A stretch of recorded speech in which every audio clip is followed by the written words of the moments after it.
ইনি সেই আইনমন্ত্রী আনিসুল হক যিনি সারা জীবন বেআইনি কাজ করে এসেছেন।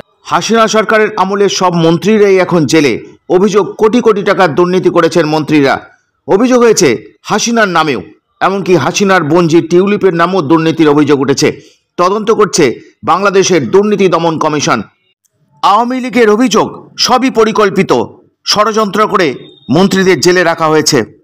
ইনি সাবেক বিমানমন্ত্রী ফারুক খান, মোহনা টিভির চেয়ারম্যান কামাল আহমেদ মজুমদার, প্রভাবশালী আওয়ামী লীগ নেতা আমির হোসেন আমু, সাবেক কৃষিমন্ত্রী ডক্টর আব্দুর রাজ্জাক, একসময় তথ্যমন্ত্রী হাসানুল হক ইনু।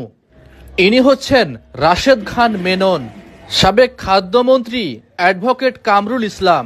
ইনি হচ্ছেন তৌফিক ইলাহি চৌধুরী। আর ওনাকে তো নিশ্চয় চিনতে পারছেন, সাবেক বিচারপতি আব্দুল মানিক ওরফে কালা মানিক। আর ইনি সেই আইনমন্ত্রী আনিসুল হক যিনি সারা জীবন বেআইনি কাজ করে এসেছেন। ইনি সাবেক বিমানমন্ত্রী ফারুক খান, মোহনা টিভির চেয়ারম্যান কামাল আহমেদ মজুমদার, প্রভাবশালী আওয়ামী লীগ নেতা আমির হোসেন আমু, সাবেক কৃষিমন্ত্রী ডক্টর আব্দুর রাজ্জাক, একসময় তথ্যমন্ত্রী হাসানুল হক ইনু।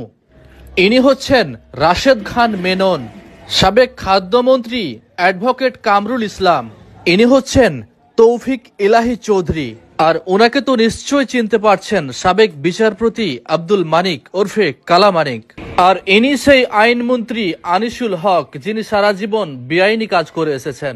এক সময়ের প্রভাবশালী মন্ত্রীরা আজ কত অসহায় দেখুন। শেখ হাসিনার বোনঝি টিউলিপ সিদ্দিকী ব্রিটেনের মন্ত্রিসভা থেকে পদত্যাগ করেছেন। তার বিরুদ্ধে দুর্নীতির অভিযোগ আসার পর তিনি পদত্যাগ করেন। টিউলিপ সিদ্দিকী বলেছেন তিনি কোনো দুর্নীতি করেননি, এটা একদিন প্রমাণিত হবে।